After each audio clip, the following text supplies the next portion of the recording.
साथियों नमस्कार। साथियों, उत्तर प्रदेश लोक सेवा आयोग के द्वारा एलटी ग्रेड मुख्य परीक्षा का फॉर्म करीब-करीब जो सभी विषयों के फॉर्म थे, सभी अभ्यर्थी भर चुके होंगे।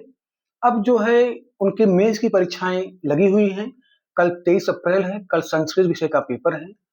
अब उसके बाद आपका फिर 16 मई और 17 मई और 13 जून और 14 जून को 4 तिथियों में आपकी परीक्षाएँ 12 विषयों की होंगी।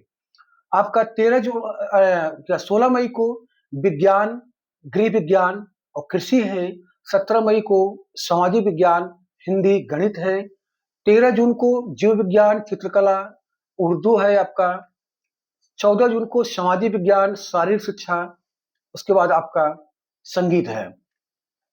लेकिन बहुत से मेरे भाइयों का, मेरी बहनों का कल 3-4 दिनों से मैसेज और फ़ोन आ रहे हैं, क्योंकि मैंने एलटी ग्रेड में बहुत से भाइयों-बहनों का बहुत मदद किया है। तो मेरा नंबर सबको है पता, तो वो लोग फ़ोन करते हैं कि सर क्या कैसे पता चलेगा कि मेरा फ़ॉर्म एक्सेप्ट हो गया है, लोक सेवा आयोग में पहुँच गया है? तो मैं आप लोगों को बताना चाहता हूँ, अगर आपने फ़ॉर्म जमा कर दिया है, तो शांतिपूर्वक अपना पढ़ाई करिए, मेंस की तैयारी करिए। अगर आपका फ़ॉर्म रिजेक्ट होता है, तो आपको जैसे अगर किसी मतलब कोई अगर लोक सेवा आयोग में स्पीड पोस्ट या रजिस्टर्ड डाक के द्वारा अगर भेजता है गाजियाबाद, महाराजगंज, देवरिया, झांसी, महोबा से कहीं से भी अगर दूर से भेजता है, अगर उसका फॉर्म समय से लोक सेवा आयोग नहीं पहुंचता है, तो उनका फॉर्म जो है लोक सेवा आयोग अस्वीकार करके वापस उनके उसी पते पे उनको भेज देता है। जब भेज देता है तो वहाँ पे उनको जो है प्राप्त हो जाता है। तो ऐसे अभ्यर्थियों से मैं कहना चाहता हूँ, अगर आपका फॉर्म लोक सेवा आयोग में समय से अगर नहीं पहुँचा है, तो आपका फॉर्म अगर वापस आपको आपके पते पे मिल जा रहा है, तो आपको क्या करना है, फॉर्म को खोलिएगा मत उस लिफाफे को, फॉर्म को लिफाफे सहित आप उत्तर प्रदेश लोक सेवा आयोग जाइए, गेट नंबर 3, काउंटर नंबर 16, 17, 18 कहीं भी जाइए, वहाँ पे 3 काउंटर बने हुए हैं। वहाँ पे जाकर के एक सचिव के नाम से प्रार्थना पत्र लिखिए। प्रार्थना पत्र में अपनी समस्या बताइए, डाक में आपका फॉर्म जो लेट पहुँचा रहा है, वहाँ पे आप दीजिए। अगर वो वहाँ पे आपका समस्या का निदान होता है, बहुत अच्छी बात है। नहीं तो आप माननीय हाई कोर्ट की शरण में जाइए। वहाँ पे एक मतलब नॉर्मल बहुत बड़ा अधिवक्ता नहीं, छोटे से अधिवक्ता मतलब बहुत जो कम पैसे वाला हो, भारी भरकम नहीं हो। आप 10-5 हज़ार जो अधिवक्ता ले, उससे अपना एक जो है पिटीशनर हाई कोर्ट में दाखिल कराइए, डाक विभाग के नाम से कि डाक विभाग ने मेरा फॉर्म लोक सेवा आयोग में मैंने समय से पोस्ट किया था, लेकिन उन्होंने समय से लोक सेवा आयोग में नहीं पहुँचाया। इससे मेरा फॉर्म वहाँ पे अस्वीकार कर दिया गया और जो है मुझे मेरा फॉर्म वापस भेज दिया गया और मेरा फॉर्म रिजेक्ट कर दिया गया है। और अगर आप लोग ये इंतजार कर रहे होंगे कि जब मेरा फॉर्म प्रत्यावेदन देने का लोक सेवा आयोग मौका देगा, तब हम लोक सेवा आयोग जाकर ज्ञापन देंगे। तो मैं बता दूं, लोक सेवा आयोग जब प्रत्यावेदन देने का मौका देता है, बहुत ही कुछ फार्मों पर विचार करता है, क्योंकि एक कमेटी बनती है, फार्मों की स्क्रूटनी होती है।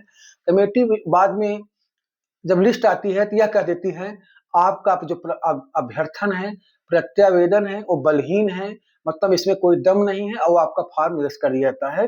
आपको मौका फिर परीक्षा में बैठने के लिए नहीं दिया जाएगा। और मैं आपको और बता दूं, जैसे जो 16 और 17 मई को है विज्ञान, आपका गृह विज्ञान, आपका कृषि, और 17 मई को हिंदी, गणित, अंग्रेजी, इनका जो फॉर्म रिजेक्शन जो लिस्ट आएगी, वो आपका 4 से 5 मई के बीच में आएगी। 6 विषयों का 4 से 5 मई के बीच में आपको मौका पूरा मालूम पड़ जाएगा। मैं अपने वीडियो के माध्यम से भी बताऊंगा और 10 मई तक आपको मौका दिया जाएगा आयोग में प्रत्यावेदन देने का। तो ऐसे अभ्यर्थियों के फॉर्म रिजेक्ट होते हैं, जैसे कोई हाई स्कूल में अपना डेट ऑफ बर्थ कुछ डाला है और फॉर्म में कुछ डाल दें। और बहुत से ईडब्ल्यूएस कैंडिडेट, जैसे जो उनको जो है कि ईडब्ल्यूएस प्रमाण पत्र जैसे 2024-25 या 25-26 वित्तीय वर्ष का रहना चाहिए, नया वित्तीय वर्ष का, तो वो 22-23 का लगा देते हैं, 21-22 का लगा देते हैं, उनका फॉर्म निरस्त होगा। तीसरा पॉइंट ये है कि बहुत से पीएच कोटे के लोग ऐसे हैं जिनका 40% से कम है, वो भी पीएच कोटे में फॉर्म डालते हैं, उनका फॉर्म रिजेक्ट होगा। बहुत से ऐसे अभ्यर्थी हैं जो अपना कैटेगरी चेंज कर दिए हैं। कोई अगर ओबीसी कैंडिडेट है तो जनरल फॉर्म भर दे रहा है, प्री में आप ओबीसी में, मेंस जनरल कर दे रहे हैं, तो वहाँ पे आपका कैंसिल हो सकता है। बहुत से लोग ऐसे हैं ओबीसी, एससी, एसटी से हैं, वो फ्रीडम फाइटर स्पोर्ट कोटा में भर दे रहे हैं, लेकिन वो जो है कि उनके पास कुछ प्रमाण पत्र नहीं, तब भी वहाँ गलती कर रहे हो। ऐसे ऐसे अभ्यर्थियों का भी फॉर्म रिजेक्ट होगा। और सबसे बड़ा मुद्दा है जो जिनका फॉर्म लोक सेवा आयोग पे जैसे 20 अप्रैल को कृषि, संगीत, उसके बाद उर्दू का लास्ट डेट था, तो जो है कि उनका अगर 22-23 पहुंचेगा तो उनका फॉर्म स्वीकार कर दिया जाएगा। जैसे 24 अप्रैल को सामाजिक है, शारीरिक शिक्षा है, विज्ञान है और हिंदी है।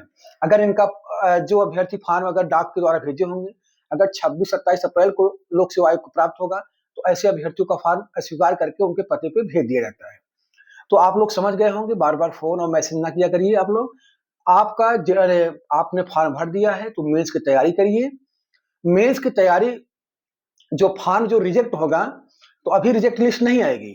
जैसे अगर आपका 16-17 मई को परीक्षा है, तो आपका 4-5 मई को आएगा। 13-14 जून को परीक्षा है, तो आपका जो है कि 2-3 जून को आएगा। और जिनका फॉर्म अगर लोक सेवा आयोग में बाई डाक के द्वारा स्पीड पोस्ट या रजिस्टर्ड के द्वारा भेजे होंगे, तो अगर उनका जो है कि लोक सेवा आयोग में लेट पहुंचता है डाक के द्वारा, तो उनके फॉर्म रिजेक्ट कर दिए जा रहे हैं। उनको जो है लिफाफा सहित उनको घर पे भेज दिया जा रहा है, तो वही लिफाफा लेकर के वो आयोग आए। वे ऐसे अभ्यर्थी प्रत्यावेदन का इंतजार न करें, नहीं तो जो है कि उनको मौका नहीं मिलेगा परीक्षा में। तो आप लोग पूरी बात समझ गए होंगे। और आपने अगर डाक से भेजा है, तो आपको लगे कि मेरा फॉर्म पहुंचा नहीं पहुंचा है, तो आप अपना ट्रांजैक्शन आईडी जो वहाँ फॉर्म आप डाक के द्वारा भेजे होंगे, एक स्लिप मिली होगी, उस स्लिप से अपना ट्रैक करते रहिए कि आपका फॉर्म कहाँ पहुंचा है, कहाँ नहीं पहुंचा है। और तो मुझे उम्मीद है कि आप लोग को कोई दिक्कत नहीं होगी। आप लोग मेंस की तैयारी करिए। 2 विषयों की मेंस की परीक्षा करीब-करीब समाप्त होने वाली है। कल 23 से कल हो जाएगा। बचा है 12 विषयों का आपका 16-17 मई और 13-14 जून। उसके बाद एक विषय और है कंप्यूटर का, वो आपका सितंबर में है। तो आप लोग को परेशानी नहीं होनी चाहिए। आप लोग घबराइए मत। अगर कोई भी समस्या होती है तो ये आपका छोटा भाई दिनेश यादव हमेशा आपके साथ कदम से कदम मिला के चलेगा। मैं एक प्रतियोगी छात्र हूँ, बेरोजगार हूँ और आप लोग का बस सहयोग चाहिए। मुझे भी आशीर्वाद दीजिए। आप लोग मेरे चैनल को लाइक, शेयर और सब्सक्राइब ज़्यादा से ज़्यादा करिए। अगर आप लोग मेरा मनोबल बढ़ाएँगे, तभी हम आप लोगों के बीच में अच्छी से अच्छी जानकारियाँ आप लोगों के सामने ला कर रखूँगा पटल पे पूरा। तो आप लोग फॉर्म भर दिए हैं, तो परेशान होने की ज़रूरत नहीं है। अगर आपने माइनर गलती कोई किया है, तो उसमें फॉर्म आपका रिजेक्ट नहीं होगा। किसी ने अगर किसी अभ्यर्थी का सिग्नेचर छूट गया है, किसी अभ्यर्थी का प्रमाणित करना छूट गया है, तो उससे कोई दिक्कत नहीं है। अगर किसी अभ्यर्थी का ओबीसी, एससी, एसटी का है, ओबीसी सर्टिफिकेट नहीं लगाया है, तो उससे फॉर्म रिजेक्ट नहीं होगा। अगर किसी अभ्यर्थी का क्या बोलते हैं कि निवास प्रमाण पत्र नहीं लगा है, तो उससे भी फॉर्म नहीं रिजेक्ट होगा। तो आज की वीडियो यहीं तक। आप लोग का बहुत-बहुत धन्यवाद। नमस्कार।